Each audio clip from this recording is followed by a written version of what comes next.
Okay guys, I want to see what we remember from Friday. Here's a question like the ones we were working on Friday with part 1, part 2, and the totals. Okay, give you a few minutes to try that one. The correct answer is there in bold, so if you get that number, you did it right. If you didn't, you can keep trying or wait for me to do it, but I'll give you a few minutes to kind of get ahead of me there.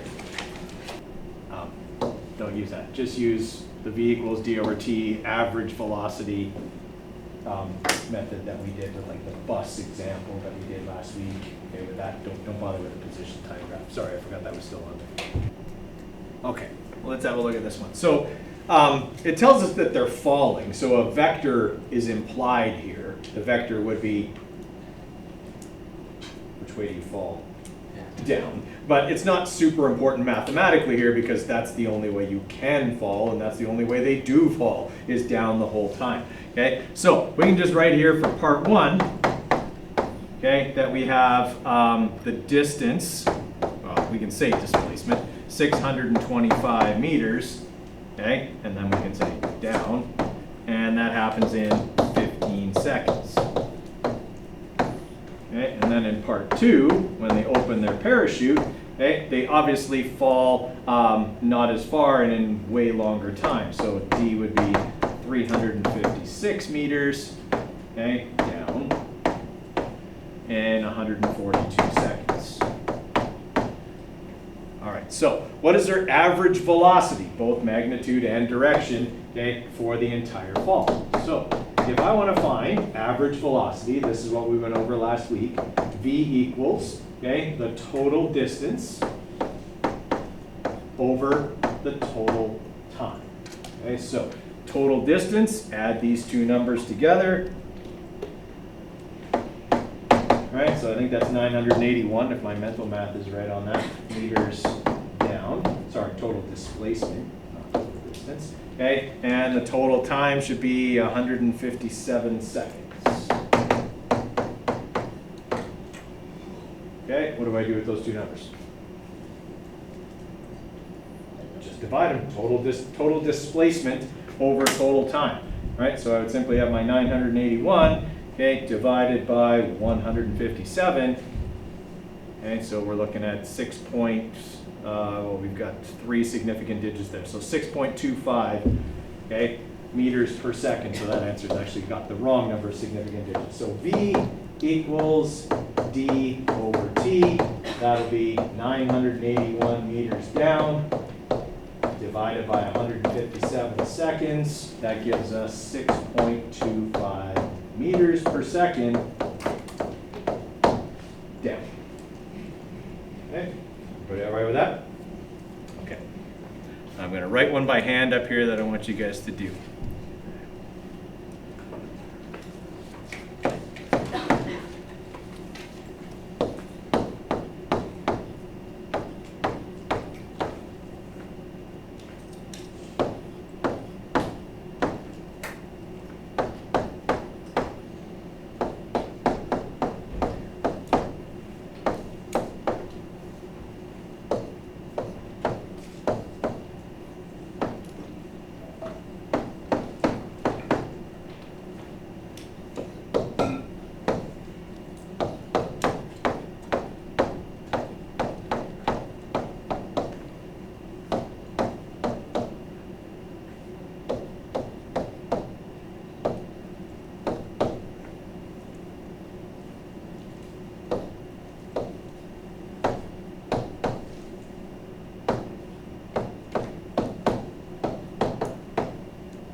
Okay, so you got 2 things to calculate there. Right? I'm going to want the average speed of the horse and the average velocity of the horse. Okay, still want to start it the same way as the last time, but you're going to have to look at this from both perspectives now. I'm not going to do the whole solution. I'm just going to kind of start it just in case anybody's really stuck here. Okay, so start this out same as before. Okay, put in your part 1, okay, your part 2, and your totals over here. Okay. We know right off the bat that they're going to want average velocity, so I'm going to need the total displacement and the total time, but I'm also going to need average speed. That's going to mean total distance and total time. Okay, we get those numbers a little bit differently. Okay, so put down your givens. Okay, we know that in part 1, the displacement is 800 meters east, and we know that the time, the velocity, is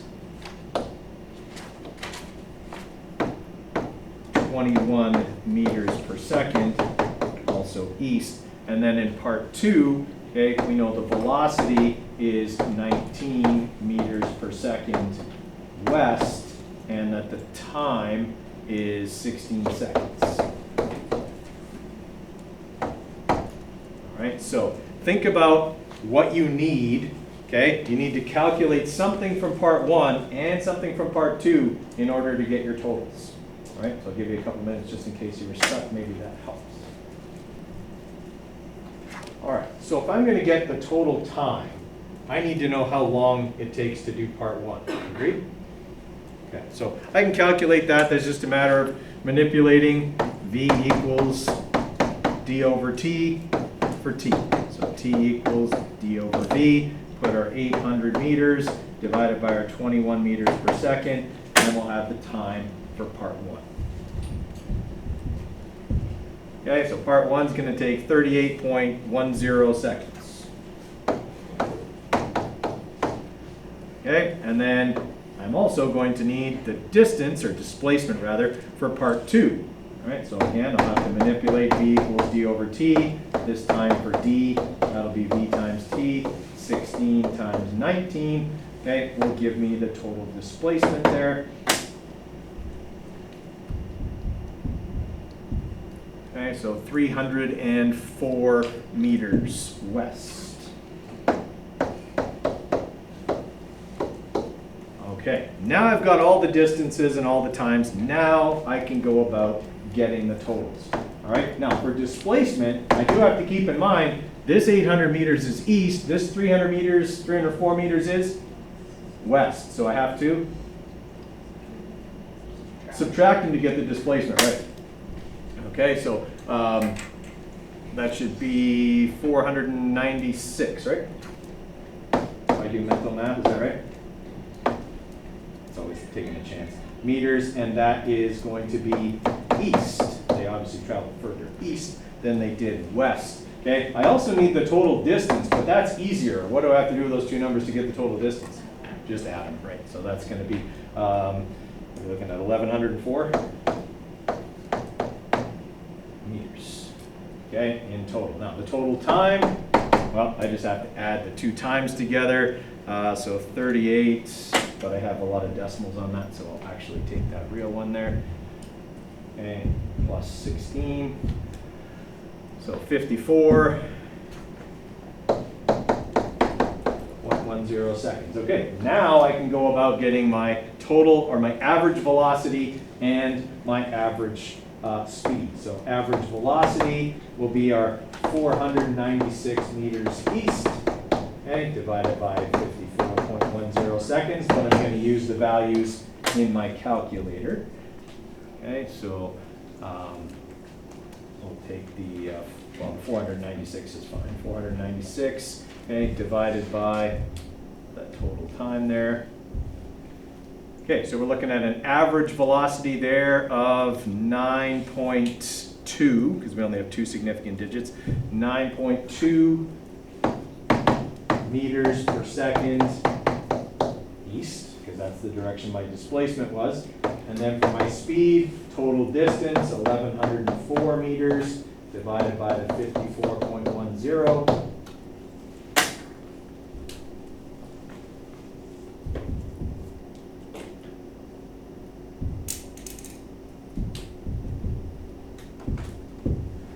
Okay, so we're looking at 20 meters per second for our average speed. Okay, is that ringing a bell? I would have absolutely given you one like that on a quiz in Science 10. Okay? All right, we're gonna leave the V equals D over T stuff at that. Like, you can expect you're probably gonna see something like this on your quiz on Friday. Incidentally, the practice quizzes for this week that I would recommend are 1, 3, and 4. Okay, remember that you can find those in Google Classroom.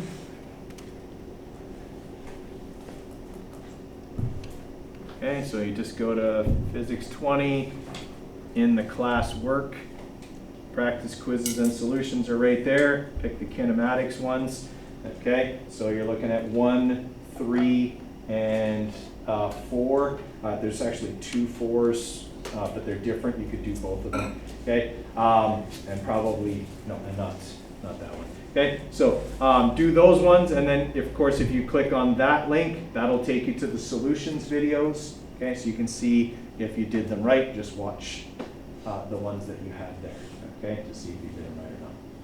Everybody with me? Okay. So good idea to do that. Okay, should be able to probably do them all because we're not doing anything new really this week. Okay, we're doing position versus time graphs and a lab later on. So. Okay, let's see what we remember about graphs. Okay, I'm going out of order. Don't freak out. It's lesson 7. I skipped over all the vector addition stuff. We're going to go back and do that. I decided to not scare everybody off on the second day this semester because I have a nice sized class. I only do that when I have like 35 and then I scare people. Okay, all right.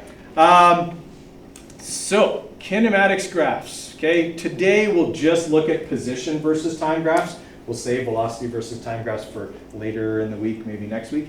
So we'll just see how much we remember. So there's going to be a bit of this. Okay, still going to have to use y equals mx plus b. Okay, fair amount. Our lab will be focused almost entirely on that. And then as well, just some interpretation of graphs. Again, nothing you haven't already done from Science 10. Okay, we actually don't do anything different here, okay, than we did before in terms of position versus time graphs.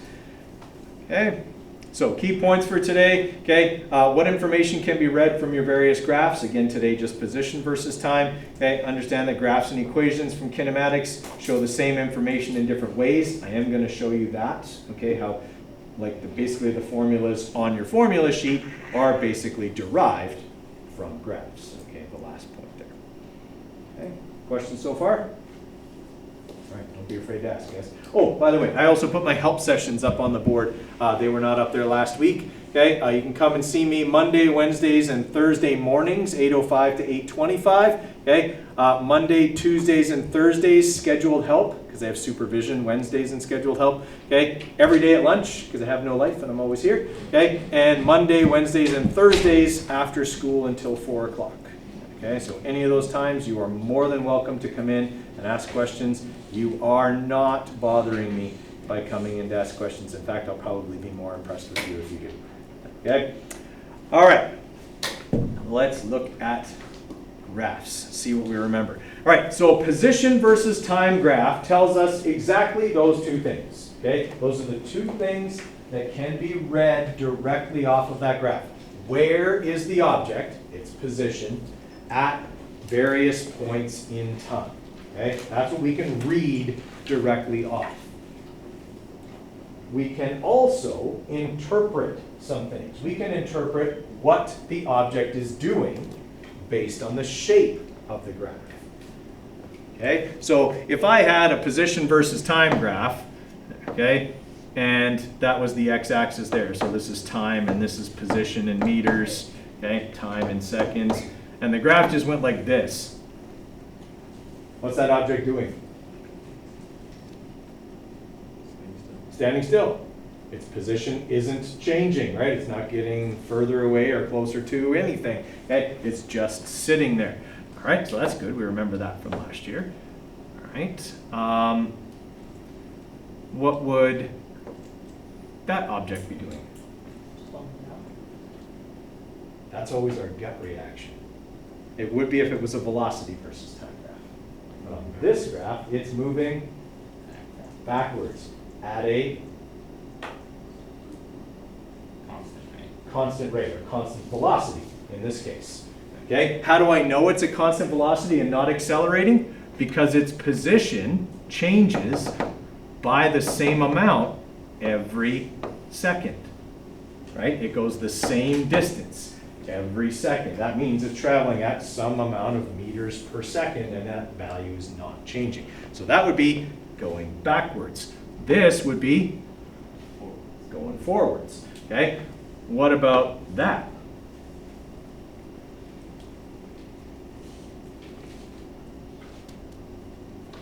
Still going backwards. Okay?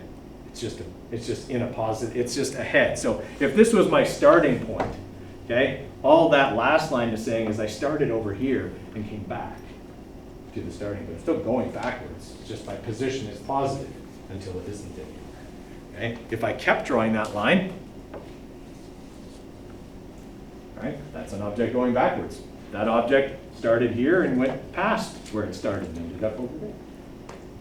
Okay? Everyone all right with that? Being able to interpret the graph is important, okay? I guarantee you that on a multiple choice question on a unit exam, I'd throw a picture of a graph and say, what is this object doing? And you would have to just interpret it, okay? Not a calculation, even just what is it doing based on its shape. Okay. All right, what about if I had a position versus time graph that looked like this? Speeding up. That would be speeding up. Okay, that would be accelerating. Okay, reason for that, okay, if these are all equal time intervals, okay, in the first time interval, it only goes, or only changes its position by that much. But in the second time interval, it changes its position by a greater amount. And in the next time interval, I didn't even draw it far enough, but it would be like up there. It would go further every time interval than the interval before. The only way to go further in the same amount of time is to go faster. Okay? What about this object?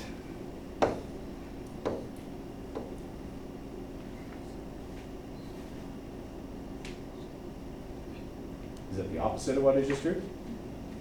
Okay. It's slowing down, right? In the first second, it went that far, but in the next second, it only went that far. Okay? It's going slower and slower, so the line is getting flatter and flatter. We know if the line's flat, it's not moving. Okay? So if this is getting closer and closer to flat, that must mean that it's slowing down. Okay? Ringing a bell from last year? Okay? These are all things that you would have been asked to do for sure. Okay, so if we are looking at this graph here, we have a position versus time graph of a train, supposedly. Okay? This first section here, the line is diagonal, so it's straight, okay? So it says, hey, we're traveling at a uniform velocity or constant velocity of 180 kilometers per hour, right? And then here, this line here, which is flattening, is labeled as decelerating, which is not a word we use in physics, okay? In physics, any change in velocity is acceleration, be it speeding up, or slowing down, or even changing direction. Okay? I don't know if any of you who were in my class last year remember this meme that I put on the board last year, because it was right around the time I taught this, but it might have been in my physics class. Come on.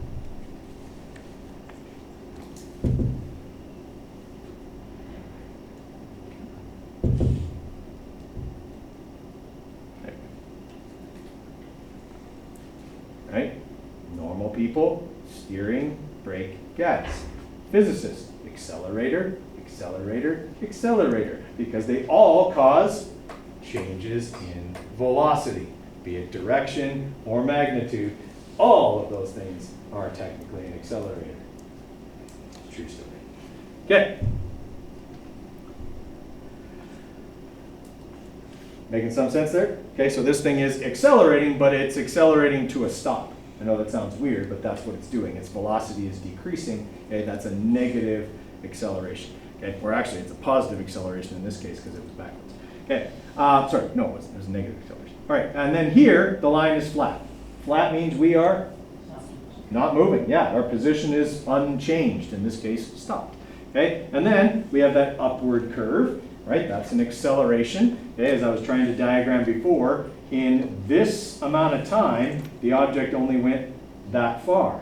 But in the next equal amount of time, it goes quite a bit further. Okay, and in the next equal amount of time, even farther. Okay, only way to do that is to go faster. Very good. Okay, slope calculations. Okay, so this is where y equals mx plus b comes in. Okay, there's obviously more than one way to calculate slope. You could go rise divided by run. That's what that's showing, but that only calculates slope. Okay, we find this formula to be more useful. Okay, what part of this is slope? M. M is the slope. That's why when you manipulate this formula for m, you get y minus b, which is the same as that, okay, over the change in x, which is that, okay, because we're assuming, since we start at b, that x is 0 there. Okay, so we use that formula a lot. Okay, so the slope of this line would be m. Okay, this value here would be y. This value here would be b. Okay, and then the whole bottom part would be x. Okay, ringing a bell? Okay, on a position versus time graph, if I calculate the slope of a line, what does that slope represent?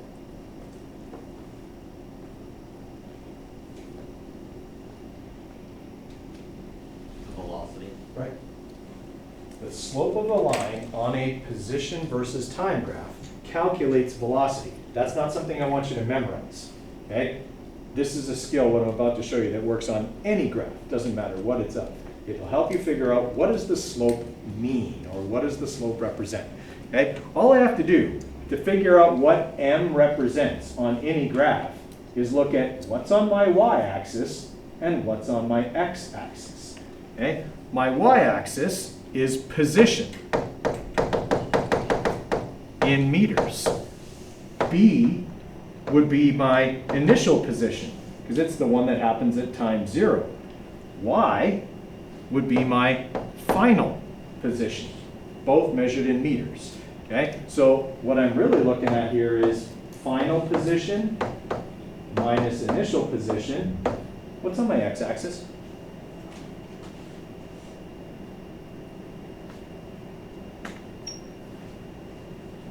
Time. What is change in position divided by time calculate? Velocity.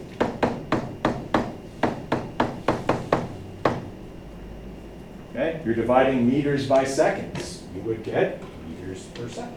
Okay, that can work on any graph. Okay, and that's what we want you to do. We want you to be able to analyze a graph rather than memorize it. Okay, in Science 10, you only have these two graphs. So you could probably get away with memorizing this and velocity versus time. In this course, you'll have 10-ish graphs. Probably still not an insurmountable task to memorize every little bitty detail on there, but I wouldn't want to do that. Okay? Physics 30, 45 graphs. Better to learn how to interpret than to memorize. I would not want to try and memorize what everything on 45 different graphs means. Okay? You are going to get something confused if you do that. Knowing this skill, okay, put in what all the parts of my equation represent, I can figure out what my slope represents. That's easy. You can do that on any graph. Okay? And it'll always work. Okay, ringing a bell? All right. Here we have an irregular graph. Okay? It's still a position versus time graph, but now this object is doing different things. Okay? What's it doing in part A?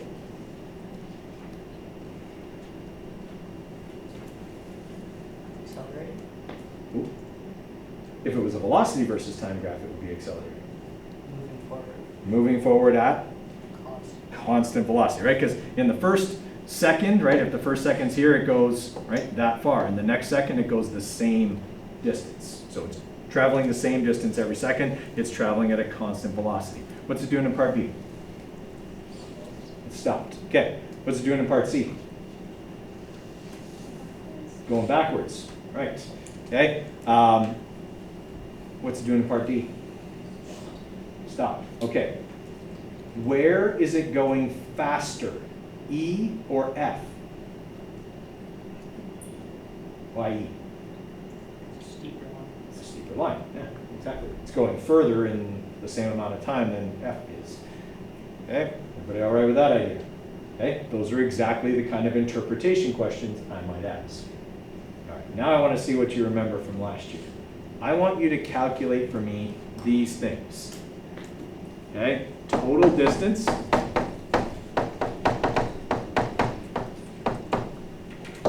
total displacement,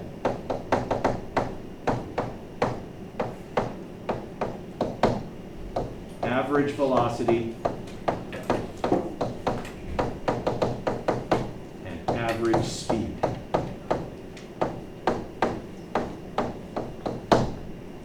And let's say that this goes all the way to 18 seconds, just to make our calculations easier. Okay, so the total time is 18 seconds.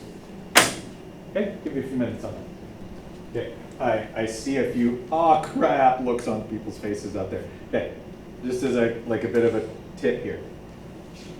How far does the object go in part A?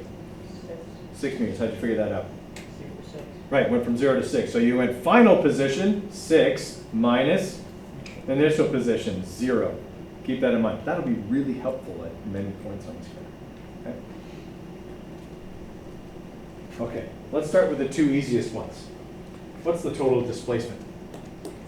0, because the object starts at a position of 0, and at the end of this is also at a position of 0. So there's 0 displacement, and that means the velocity is 0, because v equals d over t, and if d is 0, so is v. All right, so those two are pretty easy. Okay, that'll be 0 meters and 0 meters per second.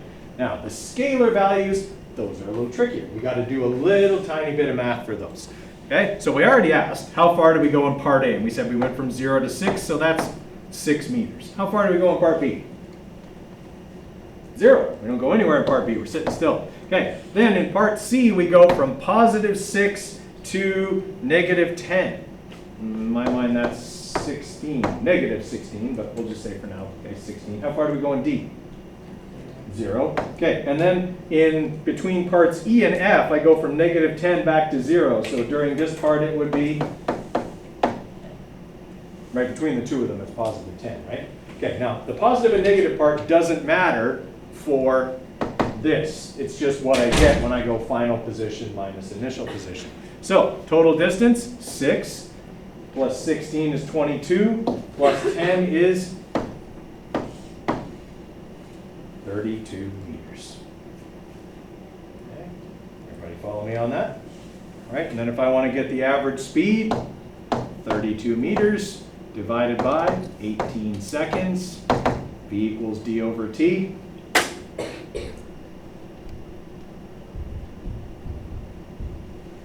Okay, so 1.8 meters per second would be my average speed.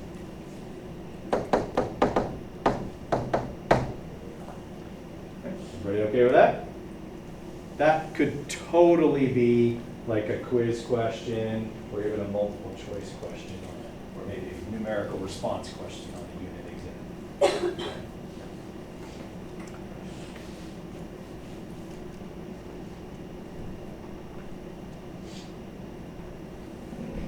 Okay. Not what I want. All right. Still a position versus time graph, but it's kind of curvy. Okay. What's the object doing in part A? Right, so from part A would go from here to probably about here. So from here to there. It's accelerating, yeah, it's going faster and faster, okay? Now, what's it doing here? Slowing down, yeah. What's it doing there? Speeding up. And then what about this last part? Slowing down. Line's getting flatter again. Okay? Anybody from my Science 10 remember what this is a graph of? Like a, what is it, a ball up? Yeah, we throw anything up in the air. Okay? If I throw something up in the air, I'm not going to do that pen because those are expensive. Okay? If I throw something up in the air, part A is me accelerating the object. The marker is in my hand and I'm making it go faster and faster. Okay? This part here, the horseshoe part, is after it leaves my hand. Once it leaves my hand, what's happening to it? What's pulling on it? Yeah, gravity is, so once it leaves my hand, it starts to slow down, right? Gravity is pulling it back to the earth, it slows down, comes to a stop for an instant before it accelerates back to my hand. Is the acceleration the same in both parts? It's gravity, right? It's 9.81 meters per second squared, both sides, okay? That's why those two sides are mirror images of each other. The one is it accelerating at 9.81 meters per second down, but moving up. And the other is accelerating at 9.81 meters per second squared down, but moving down. Okay? And then this would be when I catch it and slow it to a stop. Now, I would never ask that on a test. That would be cool. Okay? I would never slap up some kind of weird looking graph and go, what's this a graph of? Okay? But I would totally ask you to interpret it. Okay? What's it doing in part A? What's it doing in part B? Okay? That's something I could totally ask. Okay, now something else that you're no longer required to actually calculate, but are required to understand. Okay? And that is the idea of instantaneous velocity. Okay? We need to understand that instantaneous velocity and average velocity are different. Okay? If I wanted to calculate the average velocity of the object during part A, okay, I would take the final position and subtract the initial position and divide by the time. Okay? No problem, I would have it. What if the question wanted to know how fast is it going right here at this exact point?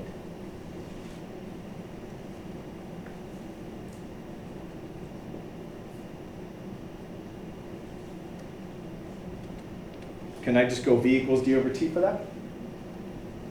If I do, I'm not calculating the velocity here, I'm calculating the average between here and here, right? Remember that v equals d over t calculates average velocity. I want to know how fast it's going right here at this instant in time. Okay? So the way to do that is, quite frankly, to cheat. Okay? What we do is we take what we understand about any position versus time graph. And that is that the slope of a line on a velocity, or sorry, on a position versus time graph will be the velocity. Okay? So what I do is I look at this moment in time and try and find what the slope of this curve is at that instant. Okay? Now, in order to do that, I have to explain to you the only thing I ever understood in university calculus. Okay? It was a miserable semester because this was the first day. I didn't understand anything after that. Okay? I passed by memorizing the examples in the textbook and writing them down on the final exam and getting part marks for method. And by doing that, I still did better than half the people in the class. So that tells you how smart the people in my class were. Okay? Sometimes you surf the curve. All you have to do is be smarter than half the people. You want to do better than that. But that was like, mediocrities, right? Good enough. Okay, so here's what a mathematician sees when they look at a curve. They see an infinitely large number of infinitely small straight lines strung together. So this line, to a mathematician, looks like a bunch of little straight lines that are just getting steeper and steeper and steeper. Okay? But this is like looking at that in HD. So very high resolution. So you don't see the pixels. You don't see the little straight lines. You just see a smooth curve. Okay? If this was, a mathematician looks at this and they say, I see this in low resolution. So I see all the little straight lines because I can actually pick them out. Right? So all we want to do is calculate the slope of the infinitely small straight line that exists at exactly that point. Okay? Now you're probably going, it's infinitely small. How am I supposed to find y, b, and x for something that's infinitely small? Cheat. Okay? That's how you do it. You draw a tangent line like this. And you just make it so that it touches the curve. Come on. No, I'm going to do this. Okay. Just do what I want. There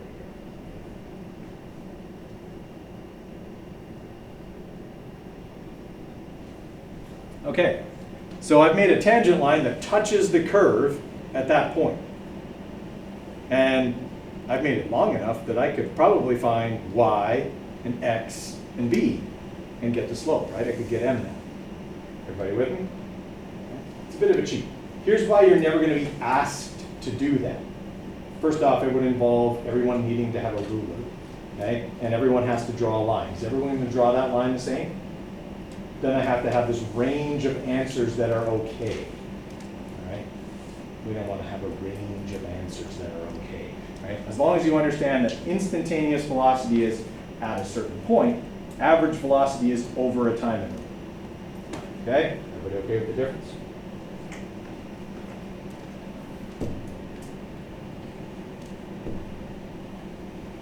Okay, let's see what we remember from Science 10.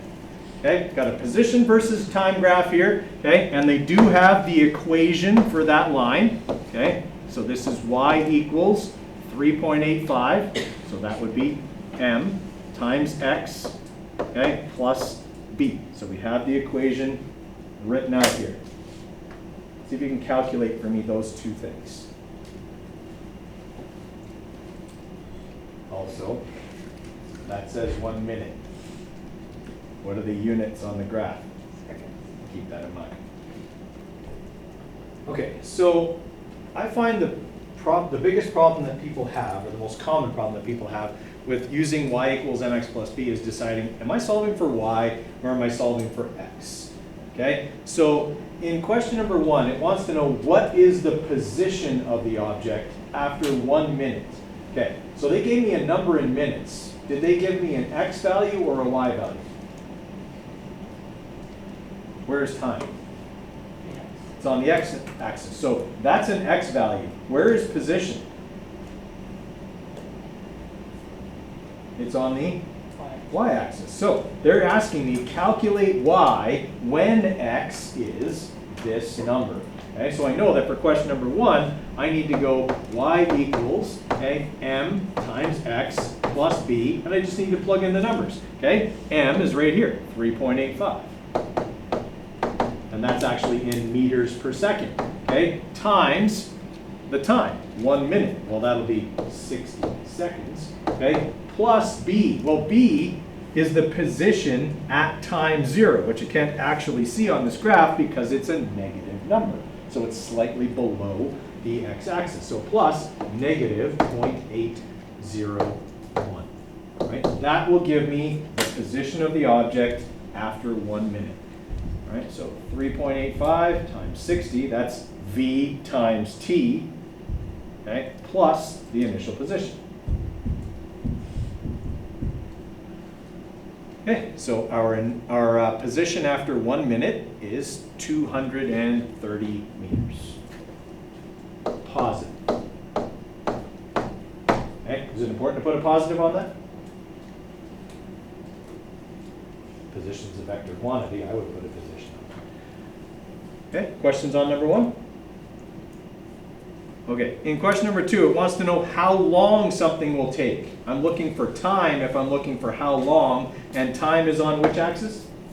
X. So now I've got to take y equals m times x plus b, and I need to solve for x. So subtract b from both sides, and then divide both sides by m, and that'll leave me with x. Okay, so here's the position they gave me. So they gave me y. I know b from my equation, it was negative 0.801, and I know what m is because it was also in my equation. So 150 minus negative 0.801 divided by 3.85. Okay, just plugging in my numbers.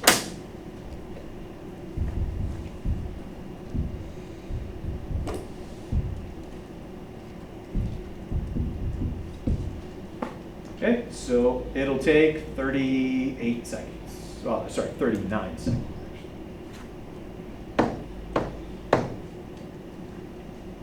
Okay, is that ringing a bell from last year? Using y equals mx for me, you had to do that in both math 10 and science 10, so hopefully that's seeming somewhat familiar to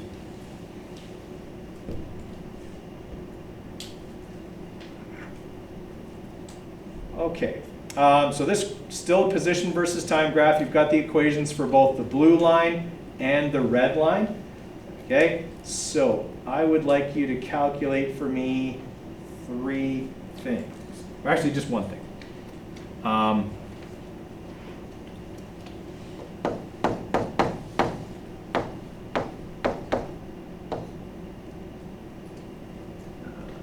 Let's try a different way. Sorry, let me word it a different way.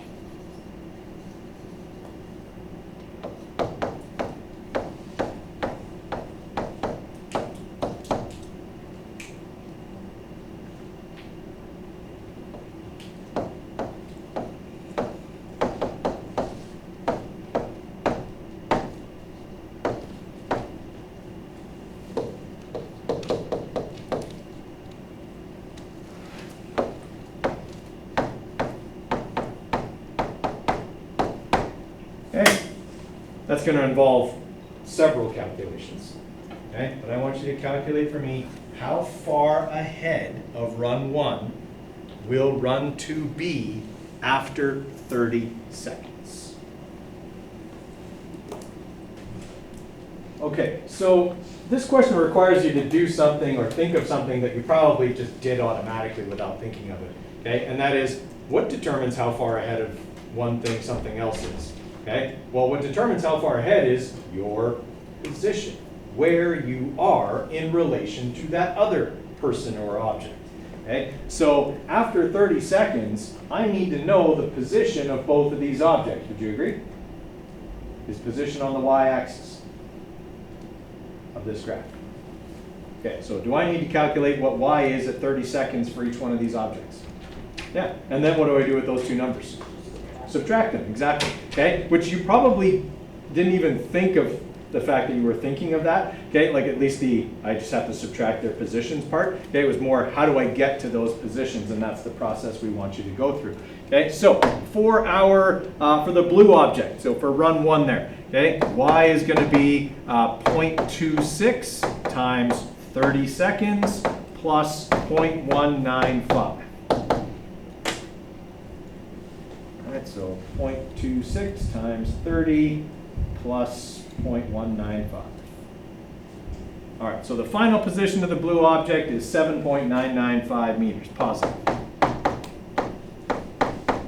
Okay, and then for the red object, okay, or run 2, it'll be y equals 0.38 times 30 seconds plus 0.115.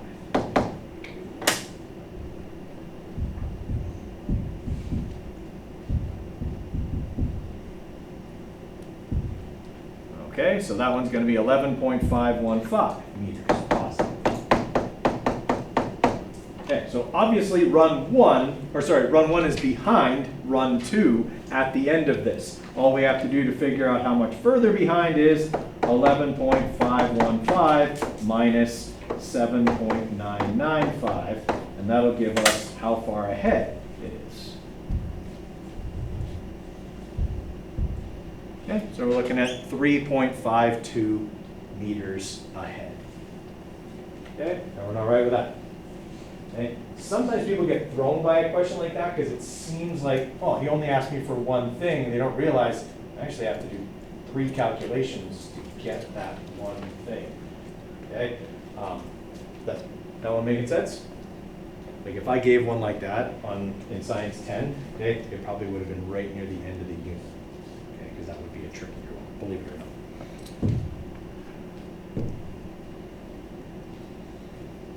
not. Okay, I want you to try this one here. Okay, answer those 3 questions for each cart. Do you have to do any calculating for number 1? Okay, can you just read the answer right out of the equation for number 1? Okay, if this is a position versus time graph, the slope of the line tells me the rate at which my position changes. That is the definition of velocity, the rate of change of position of an object. Okay, so that means that for cart number 1, it's 1.38, positive 1.38 meters per second. For 2, 2.01 meters per second. And for cart 3, positive 3.39 meters per second. Okay, that is totally the kind of thing that would be in a numerical response kind of question on a unit exam, okay, or even on a quiz. Okay, so for question number 2, I'm going to do the same math for each cart, right? It's looking for a position, so that means that I'm solving for a y value, so I don't have to manipulate the equation, I just have to do m times x plus b for each cart. Okay, so that means that for the blue cart, that's going to be 1.38 times 12 seconds plus 0.00952. That would be 9.52 times 10 to the minus 3. Okay, if you're putting that in on your calculator, right, it's going to look like this. So 1.38 okay, times 12 seconds plus in brackets 9.52 second e negative 3. Okay, put it in like that, right? We're going to get 16.6 meters.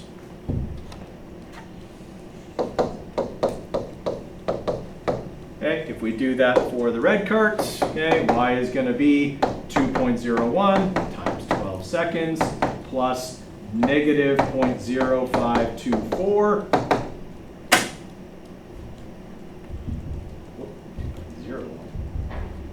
Okay, times 12 seconds plus negative 0.0524.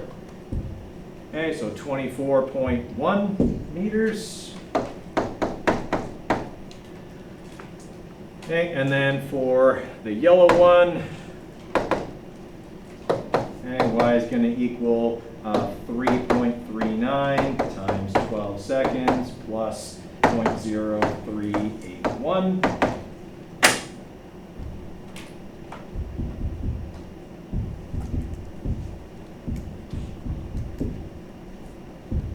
Okay, so 40.7, positive 40.7 meters. Okay, everybody okay with that? All right, same is true for number 3. I'm going to do the same math, just plugging in different, or the same manipulation, I should say, just plugging in the different numbers. We're looking for how long, so that's going to be x equals y minus b over m. So for the blue cart, that'll be 50 minus 0.00952 divided by 1.38.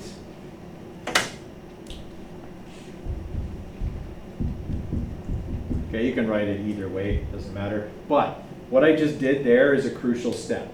Okay, I did that subtraction operation and I hit equals, or I put that subtraction operation in brackets, and then I divide by the slope, which is 1.38. If I don't do that, it divides this number by 1.38 and subtracts that from 50. And I will get close to the same number for every single one of them, and that's not the case at all. So it's just an order of operations thing. Okay, so 36.2 seconds for the first one.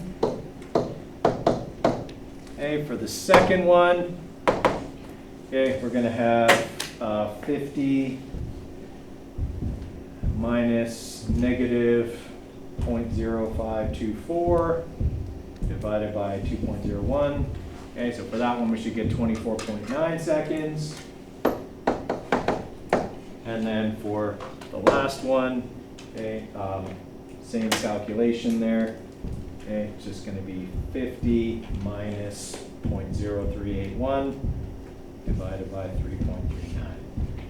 Okay, so 14.7 seconds. Now, are we seeing a pattern that makes sense here?